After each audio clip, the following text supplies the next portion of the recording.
Many of the Pilgrims who settled in New England were called Separatists. Before they came to the New World, they lived and worshipped in England. They were unhappy with the Church of England.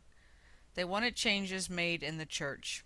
Soon they realized that they could not make the changes they wanted, so they left, or separated from, the Church of England.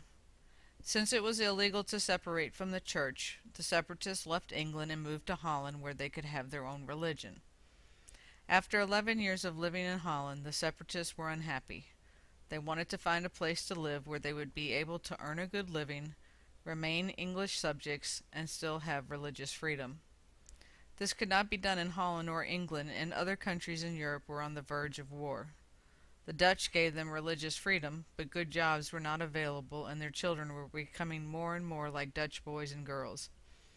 In England, good jobs were available, and their children would remain English, but England would not allow them to practice their own religion. The separatists turned their attention to the New World.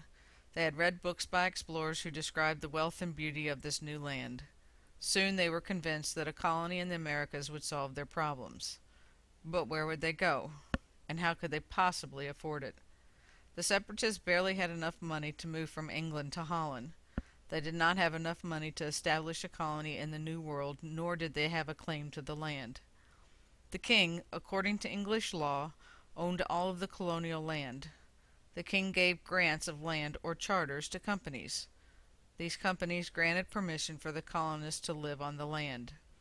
Merchants, called adventurers, formed companies to help people get to these new lands in return for a share of the wealth. These companies were willing to pay for most of the separatist expenses in getting to the New World, but they were interested in making money, and the deals they offered the Pilgrims were not liked.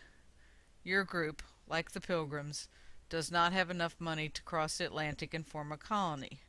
But, nevertheless, you find a company that will pay for your trip to the New World. You will discover how you pay them back later on in the simulation.